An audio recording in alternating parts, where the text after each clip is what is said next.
to that person. It's like you have to take responsibility for it now. Because you are an adult, and you are the one making your choices now. So that's kind of a mindset shift.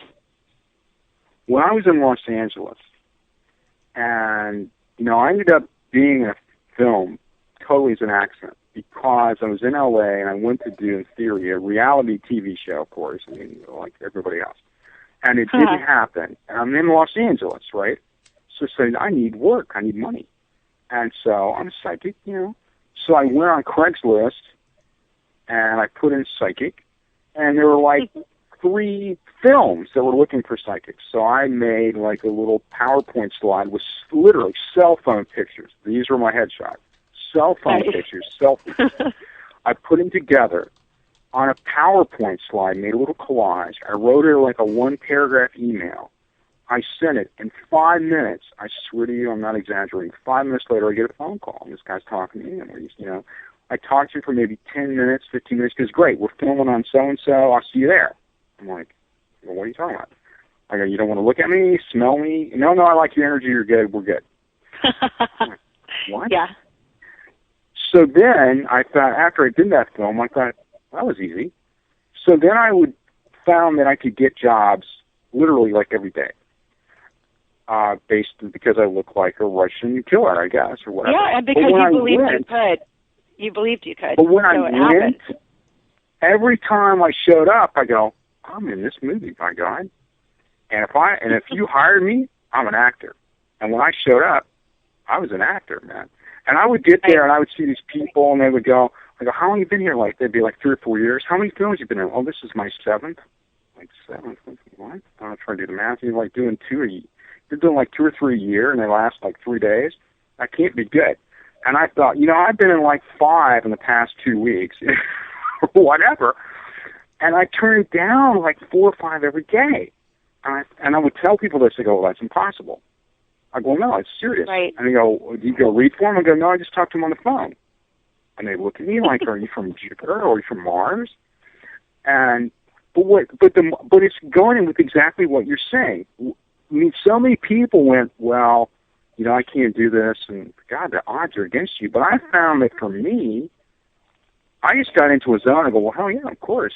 I get jobs. I get a job as an actor every day. If I send it, the odds are 1 out of 3 jobs I'm going to get. I mean, it kind of worked out that way. Well, that's insane. Mm-hmm. But when I showed up, that's insane odds-wise. But you can't look at the odds that way. Yeah. Right, but when I showed up, I go, I'm in this film. Somebody hired me.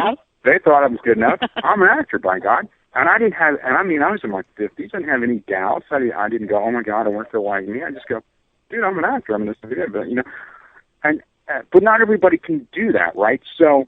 No, they can. That's the problem. They don't believe that they can.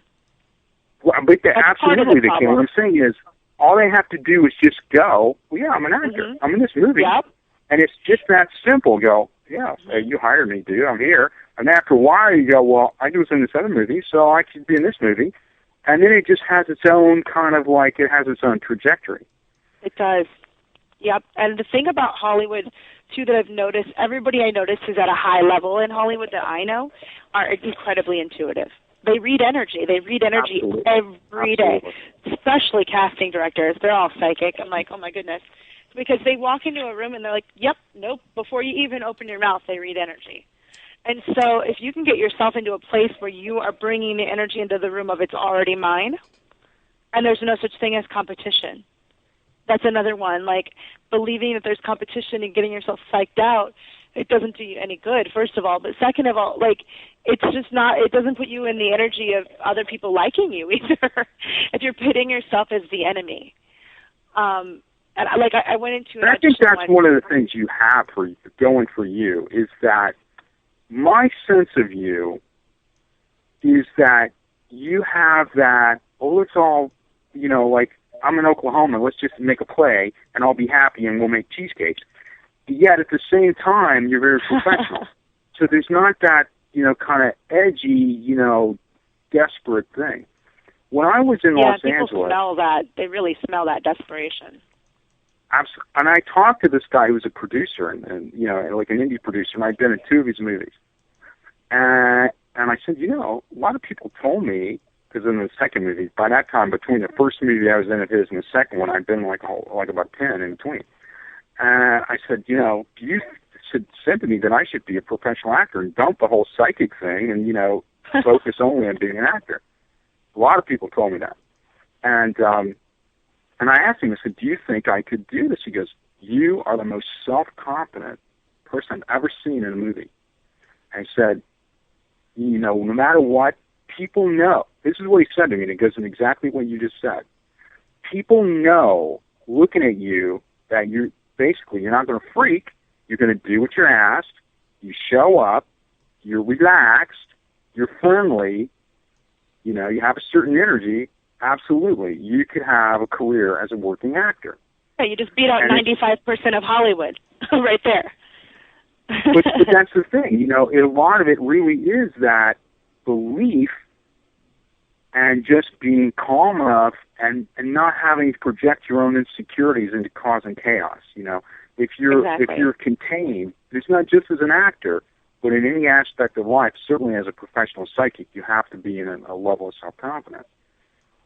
You do, and you have to keep your energy somewhat contained, too. People have a tendency in the room to either, I talk about this, to either push energy on somebody, which is like everybody knows what that is because they'll see it in, just take it in an everyday conversation. If somebody's in your face, your natural reaction is to pull back and try to get away.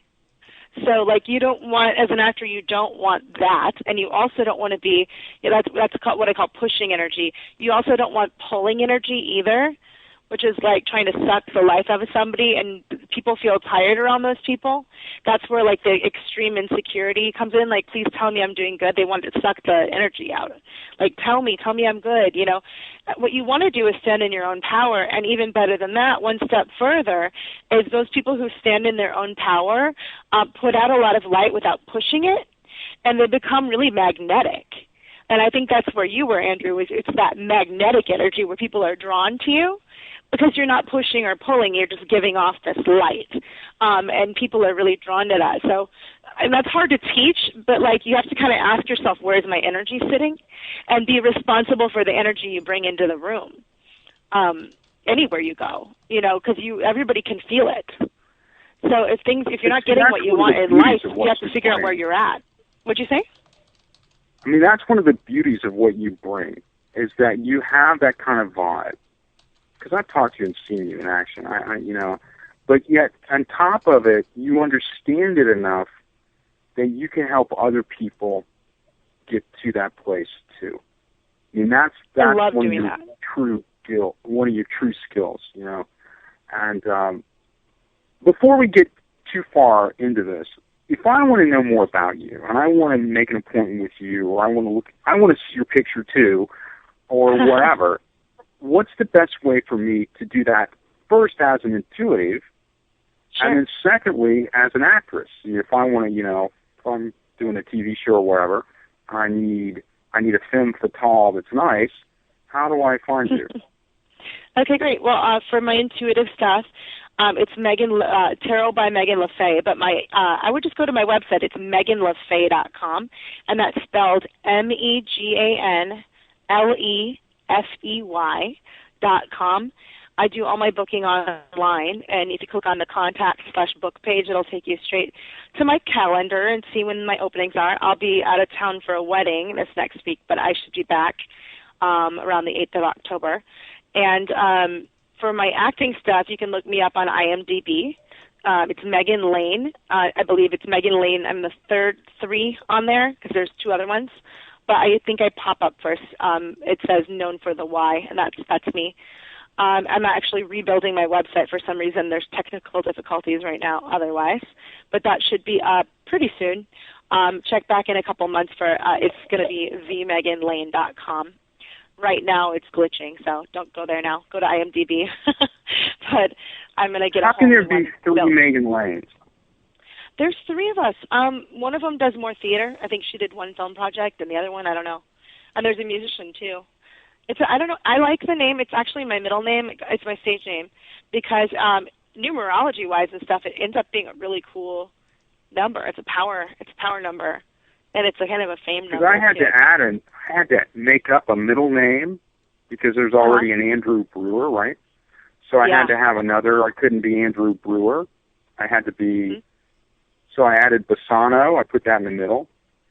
Cool. And, but so I didn't know they could have like Megan Lane. Yeah, not for SAG. Once you're SAG, that's yours, and I'm SAG eligible, and I'm gonna plan on going SAG soon. So, so it's weird. Yeah, you can't have the same name as another actor, which is like, what do you mean I have to change my name now? It's so weird. But you don't want to be like Tom Cruise. My name's been Brad Pitt since I was a child. What are you talking about? Right. So weird. What do you like better as an actress? I mean, what kinds of roles do you like as an actress? Oh my gosh, I like so many things. I love when I get to sing and dance because I was a musical theater major. So like anything where I get to sing or dance is like super fun and kind of a treat. I love doing comedy. I just think it's the hardest thing ever in the world. And I love it so much because there's such a gratifying thing about making people laugh. But I also really love both. Everyone's like, what's your thing? Are you comedy or drama? And every actor says they're everything and they're not, but usually. But I really do love both. Like I love the powerful women, complicated, tortured roles too. I'd love to play like a detective or an FBI agent or something like that because I love seeing powerful women on screen. Just love it. I love the tough gal roles too, which is hard because I have a very feminine face. So in my new headshots, I like shot some with my hair is blowing and I'm in a leather jacket. I look like I look like a woman who'd carry a gun and get off a motorcycle, you know. So it's like you I definitely look like Sons of Anarchy or something. You like you'd be in the back of the bike. Nice. So I wanted to show them that side of me. And I tell people, like, yeah, you have a type, but you can play with your type and be a bit of a chameleon. Show them what you want to be. Don't just show them what they tell you can be. Because in Hollywood, or anywhere, really, this goes across the board. Hollywood just is amplified. A lot of times they'll tell you what you can be. And if you listen to other people define you and don't define yourself, then that's all you're going to be in life, period. And that goes for, like, my parents said I have to be a lawyer, so I guess I have to go to law school now. Like, I get those clients all the time, and I'm like, what do you want to do?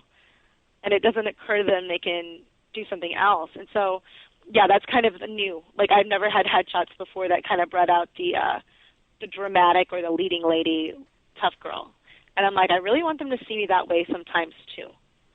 I'm ready to play the older roles now. I look young for my age. Yeah, it's funny. When I was your age, I was also an actor kind of locally. And I was always typecast as the pretty boy neurotic. I was always killing myself, too. I don't know how many plays. I was always, like, suicidal. So many roles for that. That's the good part. So the suicidal, neurotic, pretty boy that couldn't handle life.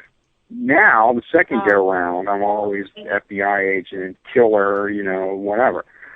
So, I mean, they're like night and day. I mean, it's like they're not even the same, zip code at all.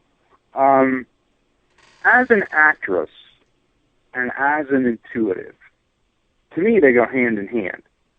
But which one do you like better? Oh, gosh, both. Do I have to pick? I love them both. You don't have to pick. That's a fair answer. Yeah, that's why I do both. I love them both for different reasons. And I write as well and I direct. So there's something about seeing this vast range of human experience, doing all the readings for people and teaching workshops and things like that. That helps with the writing because you see what makes us all human, and everybody cares about the same things. They really do. It comes down to that. They all want to be happy. They all want to have purpose and be doing fulfilling work. Everybody's looking for love, just about, and they all want to know about love, and they all want to be accepted and seen for who they are, not who other people would have them be. And like those, you just see these like common threads and just see how connected we all are. That's why I don't believe in competition or the tearing other people down. You're tearing yourself down. We're all connected. And also, everybody knows everybody. LA is the smallest town I've ever lived in. So, like, your reputation will be known. It will be. Good, bad, or ugly, very